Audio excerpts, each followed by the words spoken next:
हर महान कहानी में एक ऐसा मोड़ आता है, एक ऐसा पल जो सब कुछ बदल देता है। आज हम एक महाकाव्य के उसी दिल दहला देने वाले पल की बात करेंगे। ये कहानी एक वचन की है। एक ऐसा वादा जो बहुत गहरे प्यार में किया गया था, लेकिन यही प्यार में दिया गया वचन एक बहुत बड़ी त्रासदी की वजह बनने वाला था। तो चलिए कहानी में उतरते हैं। अयोध्या के राजमहल में रात का समय है। बाहर से देखने पर सब कुछ एकदम शांत, बिल्कुल पुरसुकून। लेकिन ये शांति सिर्फ एक छलावा थी। असल में महल की दीवारों के अंदर एक ऐसा तूफान उठ रहा था जो पूरे राज्य को अपनी चपेट में लेने वाला था। और इस तूफान के ठीक बीच में थी रानी कैकेयी, अपने कमरे में अकेली। उनका दिल एक अजीब सी बेचैनी से भरा हुआ था। किसी के कानों में फुसफुसाया गया एक छोटा सा ख्याल अब उनके मन में एक बड़ा आकार ले रहा था। और यहीं पर कहानी में आते हैं राजा दशरथ। उनका अपनी रानी के लिए जो गहरा प्यार था, वही अनजाने में उनकी किस्मत पर मोहर लगाने वाला था। जैसे ही राजा दशरथ को कैकेयी की उदासी का पता चला, वो फौरन उनके पास पहुंचे। अपनी सबसे प्यारी रानी को खुश करने के लिए उन्होंने बिना कुछ सोचे समझे एक बहुत बड़ा वचन दे दिया। यहाँ ये बात समझना बहुत जरूरी है।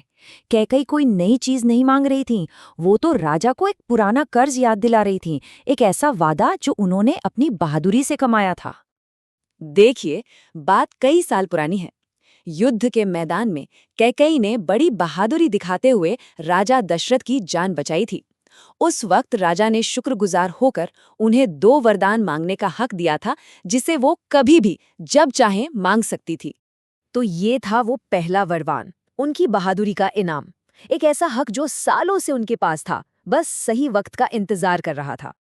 और ये था दूसरा वरदान, जिसे शायद किस्मत ने इसी एक पल के लिए, इसी तबाही के लिए संभाल कर रखा था। इस लम्हे में जो तनाव है, उसे महसूस कीजिए। एक तरफ राजा दशरथ हैं, जो प्यार से मुस्कुरा रहे हैं, ये सोचकर कि वो अपनी रानी के लिए कुछ भी कर सकते हैं।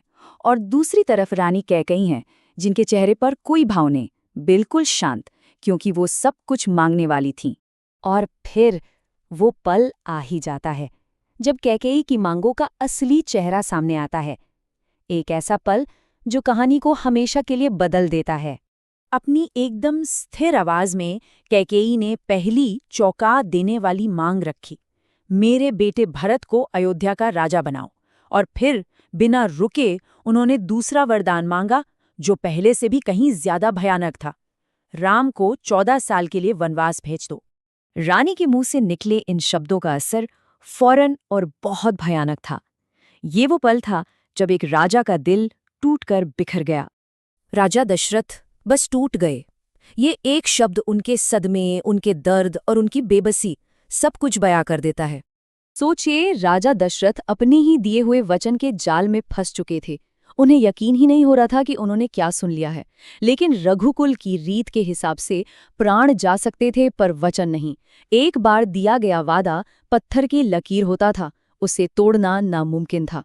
और इस कहानी का सबसे दुखद पहलू जानते हैं क्या है? वो ये कि जिसके भाग्य का इतना बड़ा फैसला हो रहा था, उसे तो इसकी कोई खबर तक नहीं थी। जिस वक्त ये सब हो रहा था, उसी महल के एक दूसरे कोने में राम आने वाले कल से बिल्कुल अनजान चैन की नींद सो रहे थे।